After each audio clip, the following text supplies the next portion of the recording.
Nous, 8 jours après le drame de Southport en Angleterre, journée à très haut risque. Après plusieurs jours d'émeutes, les autorités craignent de nouveaux débordements. Une trentaine d'appels à manifester ont été lancés, notamment pour ce soir, devant des cabinets d'avocats qui traitent des dossiers de demandeurs d'asile ou encore des centres d'hébergement de migrants. La police est sur le qui-vive, c'est ce que va probablement nous confirmer Thibaut Marcheteau, en duplex du nord de Londres, notre envoyé spécial CNews et Europe 1. Donc ce soir, soirée Thibaut, on le disait, sous très très haute tension. Il suffit de voir un petit peu ce qui se passe au second plan de votre image, avec des forces de l'ordre déjà bien présentes dans le nord de la capitale. À quoi s'attendre ?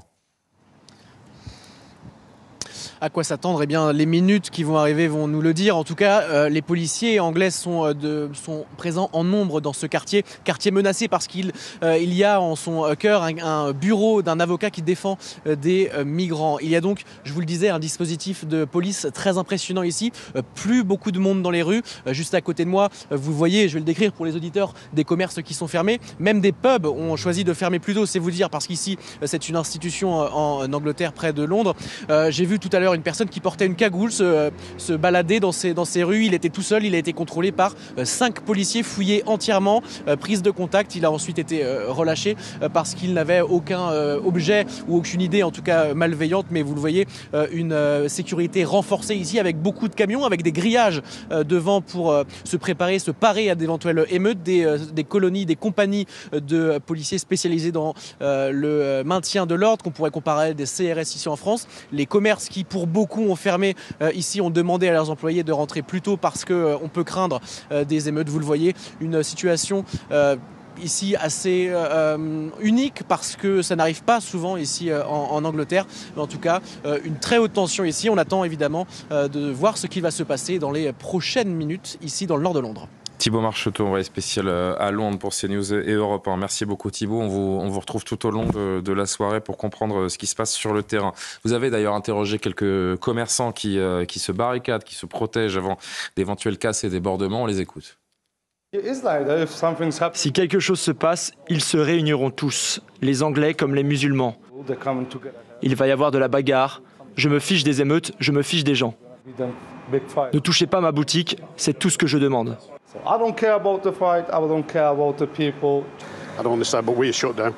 Quand nous sommes fermés, on gagne rien. Si le magasin est incendié, détruit, 30 ans de ma vie s'envoleront en fumée. Je suis juste quelqu'un qui travaille, c'est tout ce que je suis. Je fais partie d'une équipe qui travaille elle aussi. Donc ils seront tous au chômage. Je ne comprends pas ce qu'ils cherchent. Voilà, pour ces commerçants forcément inquiets avant une nouvelle soirée de probables violences. Bonsoir Sophie Louswarn, merci d'être avec nous par liaison vidéo. Vous êtes spécialiste de l'histoire politique et économique du Royaume-Uni, auteur de Brexit and its Aftermath, le Brexit et ses conséquences, si je puis le traduire. On est dans une soirée test pour le gouvernement britannique, le nouveau gouvernement britannique. Oui, le gouvernement britannique est confronté à sa première grande crise depuis son élection le 4 juillet 2024. 428 personnes ont déjà été arrêtées, 2000 policiers supplémentaires ont été mobilisés par le gouvernement de Keir Starmer, ce qui fait 6000 policiers au total qui doivent faire face aux émeutes. Le gouvernement a réservé 500 places de prison pour les criminels et 38 personnes ont été jugés par des cours de justice. Le gouvernement condamne ces violences qualifiées d'extrémisme dangereux et criminel, comme l'a dit le ministre de la Justice. Et aujourd'hui, le Deputy Prime Minister, le vice-premier ministre Angela Rayner, a dit que l'ordre devait triompher. Le Premier ministre a réuni sa seconde réunion de défense, le Cobra Meeting à Downing Street, et un groupe spécialisé de policiers est chargé d'assurer la sécurité. Les criminels seront jugés et il existe des cellules de prison pour punir les criminels afin de donner l'exemple. Et enfin, le gouvernement poursuit les personnes qui incitent à la violence en ligne.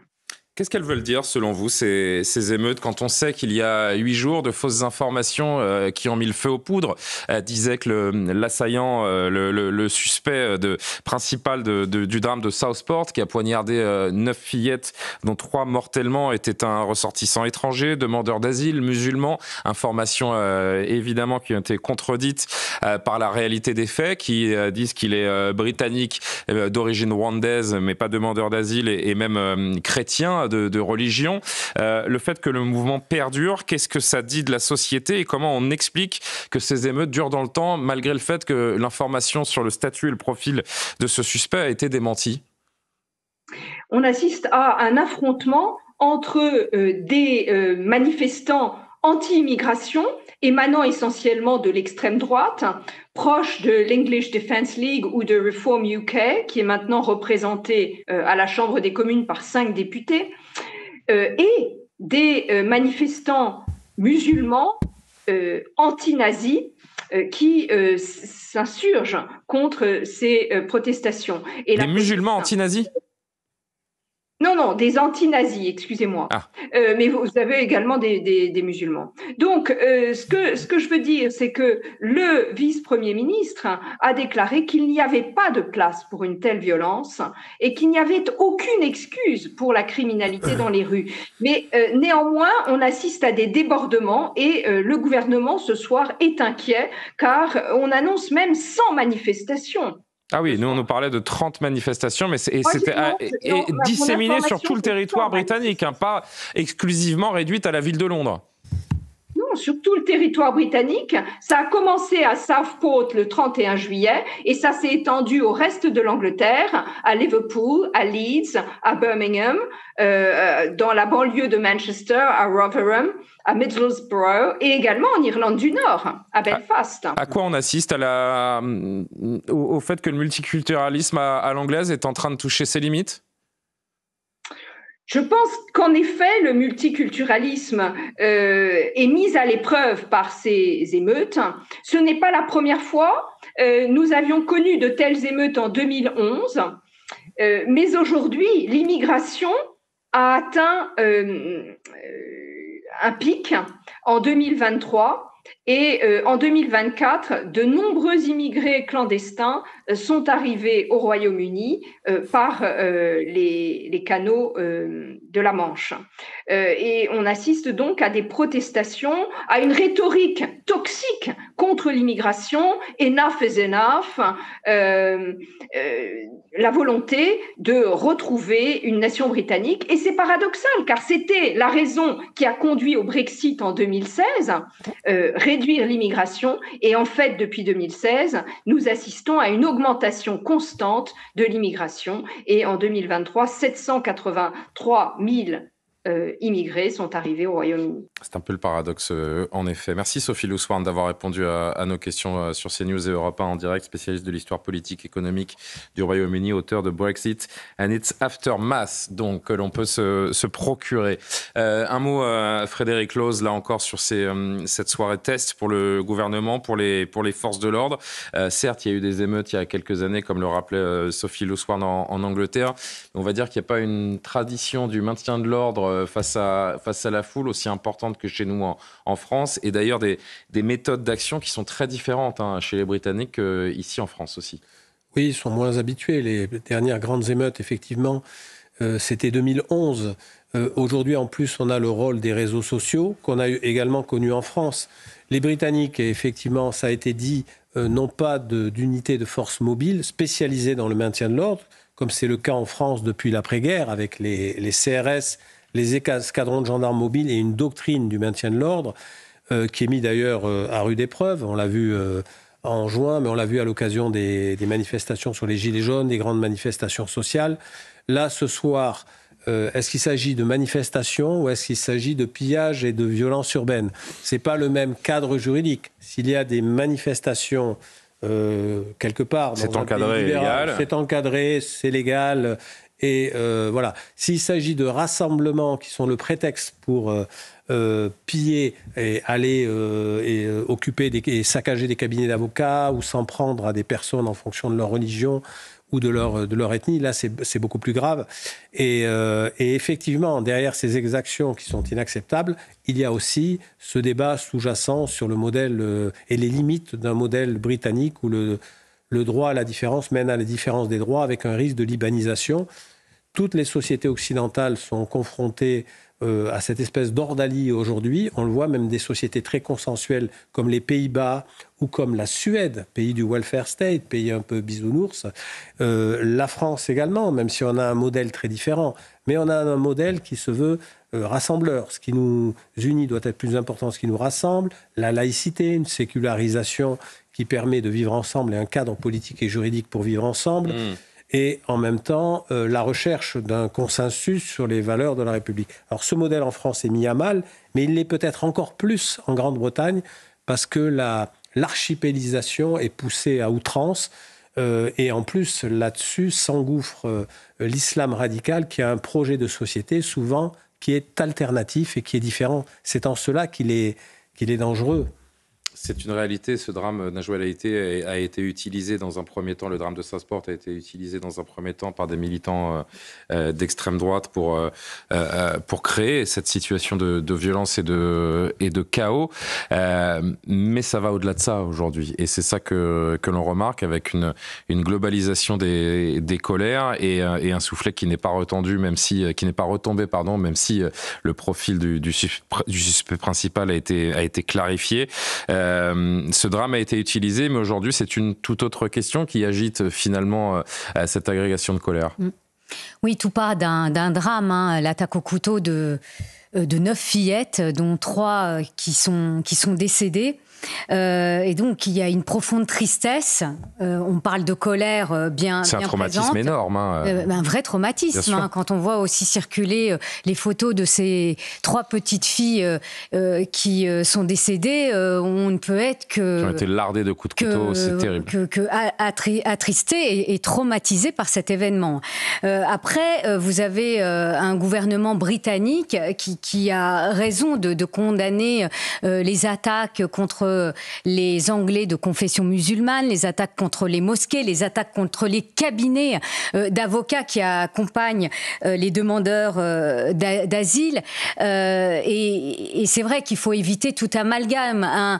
Un immigré ou un demandeur d'asile n'est pas forcément et automatiquement, et c'est important quand même de le rappeler, un délinquant ou un criminel en puissance. Mais néanmoins, ces manifestations, on parle d'une centaine de manifestations dans tout le pays, sont symptomatiques quand même d'une crise identitaire, d'une crise économique et sociale, puisque les tribunaux, en tous les cas, les condamnations le prouvent. Vous n'avez pas que de l'ultra-droite et des militants d'ultra-droite qui sont condamnés. Vous avez des personnes... Qui n'ont pas de casier. Qui n'ont pas de casier judiciaire, qui sont... socialement extrêmement vulnérables.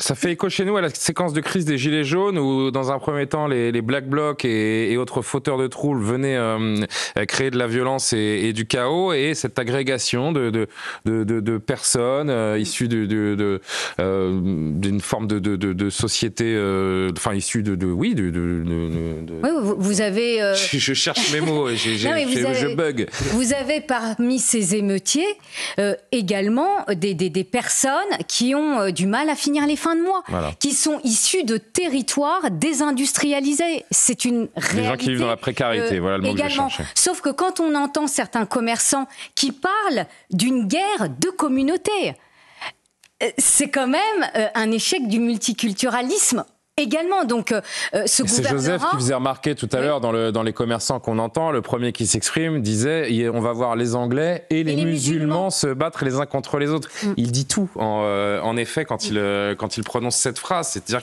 dans son esprit, il n'intègre pas les musulmans comme des Britanniques. Exactement. Et c'est assez symptomatique de ce qui est en train de se passer. Multiculturalisme. Et à un moment, il va falloir que ce gouvernement britannique fasse au défi qui l'attend, c'est-à-dire lutter contre une immigration incontrôlée, une crise économique et sociale. Ils ont commencé à le faire, hein, mais on parle de la Grande-Bretagne, mais on peut parler également d'autres pays européens. Bien sûr. Moi, je suis frappé par Joseph Touvenel. La désinformation. Le multiculturalisme remis en question, c'est vraiment le fond de ce sujet. Bien sûr, et on l'a vu avec notre ami britannique qui est tout à fait sympathique, mais qui ripe sur les problèmes. Alors, on nous explique, et c'est pas le seul, c'est de la faute au Brexit. Je rappellerai que le Brexit, ça a commencé le 1er février 2020. Donc c'est récent, c'est pas le Brexit qui a amené. Et quand je regarde les Échos, pour l'année 2023, les Échos nous disent que les chiffres de l'immigration en Grande-Bretagne illégale se sont effondrés.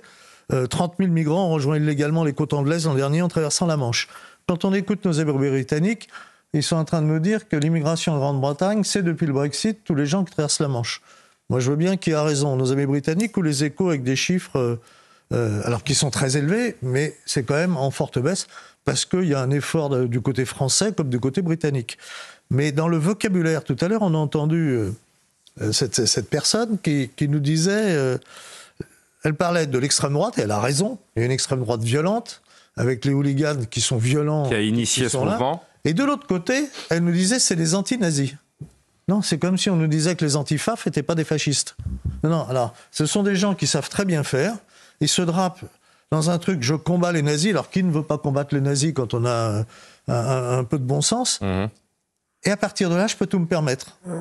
Y compris d'aller me balader et de venir monter des affrontements les uns contre les autres. Je trouve ça très intéressant de voir comment on nous décrit les choses, alors que c'est pas des anti-nazis.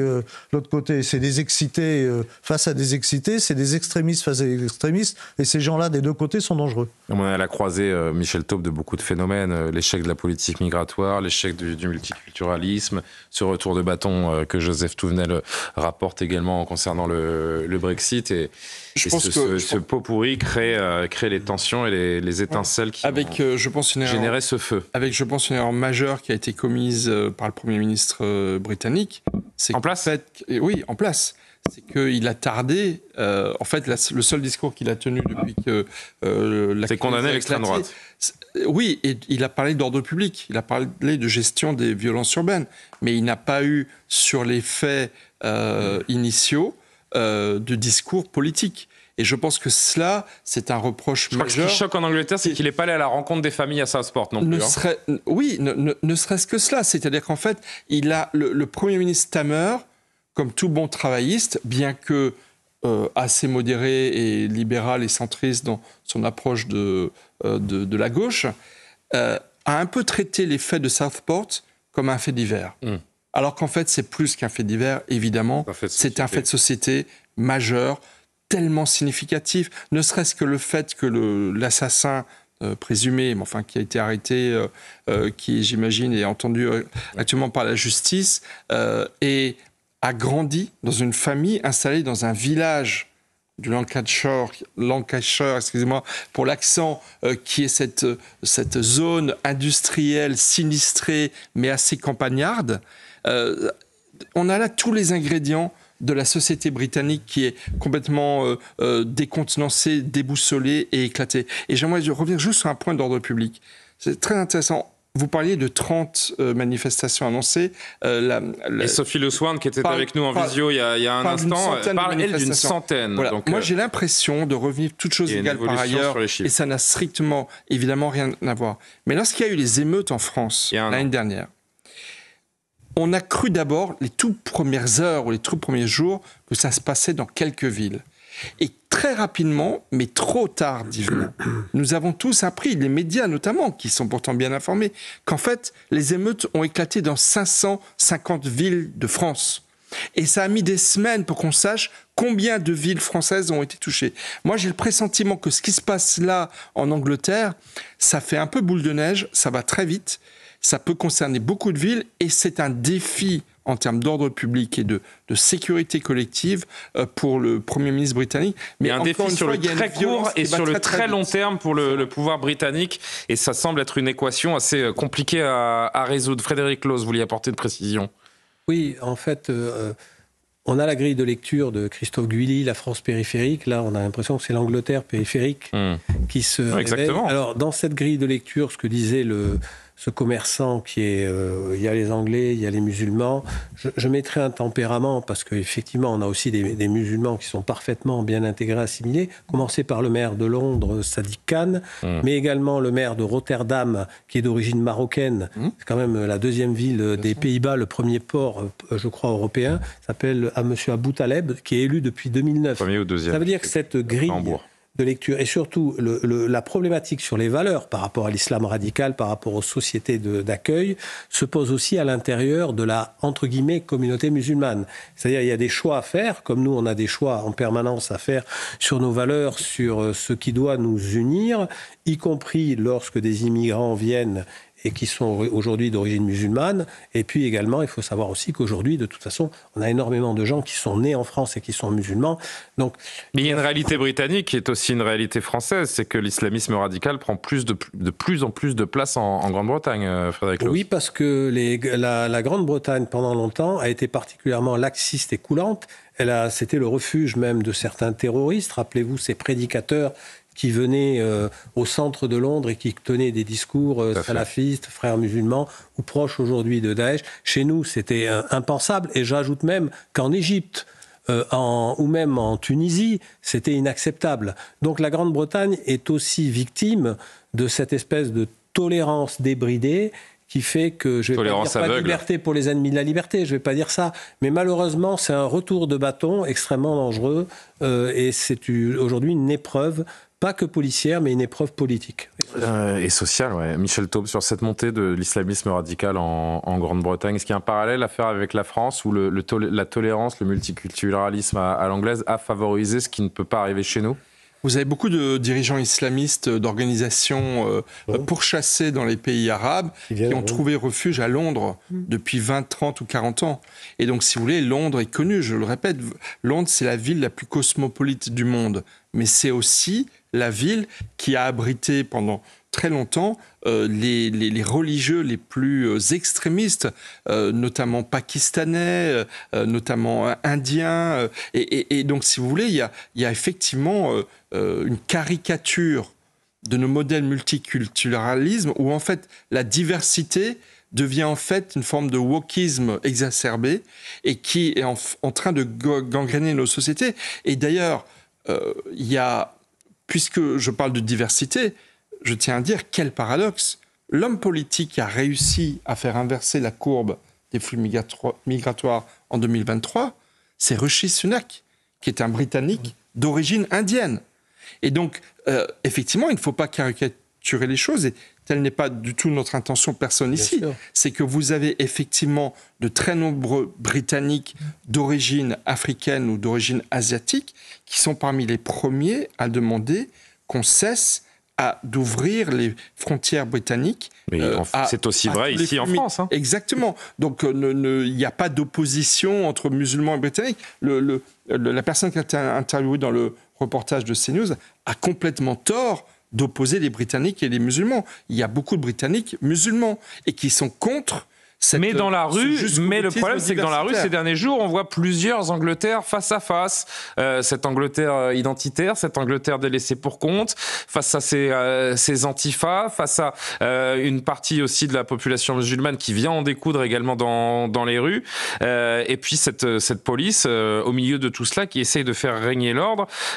En l'état actuel des choses, on se dit mais on va vers une tension grandissante et une explosion de ce phénomène. Civile, comme disait Elon Musk, vers une guerre civile. Alors ce sont des propos un peu outranciers, outranciers un peu forts peut-être au vu de la situation pour le moment. C'est vrai qu'il y a un côté un peu pyromane. Tiens, on va regarder dans un instant le sujet autour d'Elon Musk. C'est vrai le milliardaire qui multiplie les interventions et qui semble mettre le feu aux poudres. Mais avant d'évoquer Elon Musk et cette façon de mettre de l'huile sur le feu, tension, explosion possible.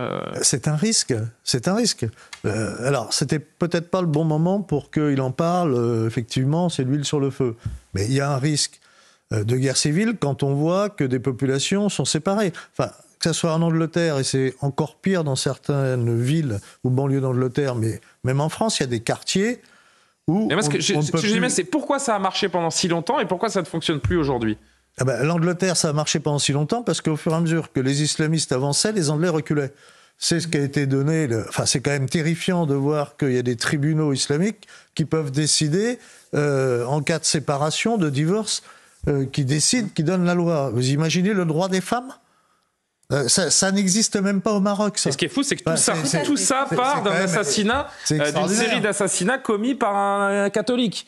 C'est quand même ça qui est paradoxal et terrible dans cette affaire. Et qui n'a pas un lien direct, mais c'est le feu aux poudres. C'est parce que la société britannique est gangrenée depuis très longtemps, notamment aussi par les frères musulmans. Comme chez nous, ils avancent. Il y a des pays où ils sont interdits. Ils ne sont pas interdits en Grande-Bretagne, ils ne sont pas interdits chez nous. Toute l'Europe est touchée, plus ou moins, mais toute l'Europe est touchée. C'est là où il y a un véritable risque de guerre civile, parce qu'on peut et on doit faire vivre des populations différentes. D'ailleurs, moi, je ne suis pas breton. Les Bretons, leur particularité, c'est très bien. Et les particularistes, c'est très bien. Sauf quand les bases de la société, les bases de notre vie en commun, les bases de nos valeurs sont rejetés par d'autres et même combattus par d'autres. Et là, il ne faut pas céder. Najouel Haïté et Frédéric Lhoz, avant qu'on entende et que l'on voit ce sujet autour de Elon Musk, qui en effet a jeté le trouble sur la situation britannique ces derniers jours. Non, mais force est de constater que malgré le fait qu'il y ait une remise en cause de ce fake news, on disait ce Rwandais est de confession musulmane. En réalité, il est demandeur d'asile. Il est demandeur d'asile. Il est né sur le sol britannique et il est catholique. Il est ni l'un ni l'autre. Mais malgré ça, il y a ce regain de violence. Et il y a ce regain de violence qui cible les Anglais de confession musulmane. Donc c'est symptomatique quand même d'un souci, d'un problème, parce que ces Anglais qui font, on va dire, l'amalgame, ça révèle un mal profond, c'est-à-dire de cet islamisme galopant aussi au sein de la société britannique. Et force est de constater également que vous avez un rapport gouvernemental qui a été révélé par le Times où de plus en plus de manifestations sont organisées en Grande-Bretagne pour dénoncer les actes de blasphème. Et je peux vous dire que les pouvoirs publics britanniques sont extrêmement inquiets par ce type de manifestation. Et donc, c'est le symptôme aussi d'un malaise. Je ne sais pas si c'est une guerre civile, mais ça sent la guerre de religion également. En tous les cas, ça prouve que ça sent en effet... Guerre de civilisation, je ne sais pas comment on doit... Guerre de religion, preuve en est, vous avez un commerçant qui parlait de guerre entre les communautés. Et là, c'est dramatique parce que je ne sais plus qui parlait de libanisation. C'est votre voisin, monsieur Frédéric Lhoz. Eh bien, vous avez raison. On peut être inquiet de la libanisation de la Grande-Bretagne. Frédéric Lhoz, je rappelle que vous êtes secrétaire général du syndicat des commissaires de la police nationale pour les auditeurs d'Europe 1. Oui, ce qui est inquiétant, c'est que la Grande-Bretagne s'est forgée et a érigé ça en modèle sur un consensus politique. C'est un pays qui n'a pas de constitution. C'est-à-dire quand on ne va pas chercher les sources d'un texte, ça veut dire qu'on est à peu près d'accord sur tout. Où le consentement à l'impôt existe depuis 8 siècles. Et donc là, aujourd'hui, ce pays est fragmenté, de la même façon que vous avez un parti indépendantiste au Pays de Galles. Vous avez vous aviez une guerre civile en Irlande du Nord, donc c'est une fragilité supplémentaire dans un édifice qui est déjà très fragile, parce que l'Irlande du Nord, le Pays de Galles qui était tenté de faire cavalier seul, et en même temps un pays où le consensus est très important, qui est en train peut-être je l'espère pas, mais de se disloquer. En France, on est habitué aux éruptions politiques, sociales, communautaires, mais en Grande-Bretagne, généralement, ça dure pas longtemps, mais c'est annonciateur de quelque chose de beaucoup plus grave, parce que ce sont des lignes de fracture qui n'existent pas dans une politique consensuelle. J'évoquais Elon Musk, je voudrais qu'on voit rapidement ce sujet qui multiplie les interventions sur sa plateforme, X, ex-Twitter, pour afficher sa sympathie à l'égard des slogans anti-immigration en Angleterre. Le gouvernement britannique lui reproche d'ailleurs de mettre les violences actuelles sur le compte de l'immigration de masse, au lieu d'appeler au calme sur son réseau social. Regardez ce sujet, écoutez ce sujet pour CNews et Europe 1 par Mathieu Devez. Elon Musk est-il en train de défier le gouvernement britannique ? Depuis le début des émeutes au Royaume-Uni, le milliardaire américain multiplie les interventions sur sa plateforme X. Ce dimanche, il a notamment répondu à un message qui établissait un lien entre les violences actuelles et l'immigration de masse. La guerre civile est inévitable. Et c'est loin d'être la seule intervention d'Elon Musk sur ces émeutes, qui ont démarré sur fond de rumeurs concernant l'origine et la religion du suspect de l'attaque au couteau qui a tué 3 fillettes.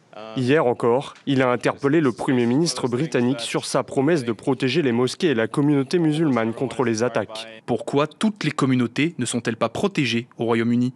Un message accompagné d'une vidéo d'un rassemblement à Birmingham où, selon certains médias, des hommes de confession musulmane se disaient prêts à défendre la rue face à l'extrême droite. Le gouvernement britannique dénonce des commentaires irresponsables et injustifiables, alors que le rôle des réseaux sociaux est de plus en plus montré du doigt. Permettez-moi de dire aux grandes entreprises de médias sociaux et à ceux qui les dirigent que les troubles violents sont clairement attisés en ligne. Il s'agit d'un délit. Cela se passe dans vos locaux et la loi doit être respectée partout. Après avoir racheté Twitter il y a 2 ans, Elon Musk a considérablement réduit les équipes de modération, lui qui défend une vision radicale de la liberté d'expression. À quoi il joue, Elon Musk ? C'est un libertarien. Elon Musk, c'est un libertarien. Donc un libertarien, c'est quoi ? C'est la liberté pour tout. Donc la liberté de tout laisser passer. Alors, mais lui-même entretient cela, enfin oui, lui-même tweet, s'exprime. Donc, il est logique avec lui-même. Je pense que là, il aurait dû se retenir parce qu'il met de l'huile sur le feu. Je pense qu'être libertarien, la liberté, elle ne peut être acceptée que dans un cadre précis, le cadre de la loi. Et là, le cadre de la loi, c'est ce qui protège, c'est ce qu'on a tendance à oublier. La loi, c'est ce qui protège les plus faibles. Et un libertarien, lui, il n'y a pas de loi, si ce n'est chacun fait ce qu'il veut. Eh ben, il dit ce qu'il veut. Au risque d'attiser la haine et de... Oui, là, il n'est pas que libertarien, il attise aussi la haine contre les immigrés, clairement, une proposition. Bien sûr. C'est-à-dire qu'il a, je pense qu'Elon Musk il joue un jeu très dangereux, là. A des convictions politiques extrêmement radicales et je pense qu'il va les affirmer de plus en plus dans les années qui viennent. Après... Pour moi, c'est très clair, les leaders, et là je suis plutôt d'accord avec le Premier ministre britannique, les patrons des grandes plateformes de réseaux sociaux, elles n'ont qu'un intérêt, c'est qu'il y ait des émeutes et des émeutes et des émeutes, parce que ça va nourrir des vidéos, des commentaires, leurs algorithmes, et ça va leur faire du business. C'est ça la triste et dure réalité des plateformes et particulièrement qui déstabilisent nos démocraties. On l'a vu sur les émeutes urbaines en France il y a 1 an. C'était pareil, les réseaux sociaux... Et les appels aux émeutes qui passaient aussi beaucoup par les réseaux sociaux. Et puis c'est une course à celui qui proposera la vidéo la plus trash, la plus violente. Mais dans le même temps, s'il n'y avait pas les réseaux sociaux, on n'aurait pas su, par exemple, qu'il y a 7 jeunes qui ont été mis en garde à vue en France parce qu'ils faisaient juste que se balader à Paris avec un car sur lequel il y avait marqué « Stop à l'attaque contre les chrétiens et les anneaux olympiques ». Oui. Alors oui, mais le problème, c'est que les informations que vous voyez sur les réseaux sociaux et le drame de Southport en est un exemple quand même assez fort. C'est qu'on n'est même pas sûr que ce soit... Est-ce que c'est vérifié? Ça c'est avéré, c'est vache. Vous avez vérifié cette information? Ils ont été mis en garde à vue à la demande du procureur, etc. Et les juges sont passés derrière en les faisant sortir.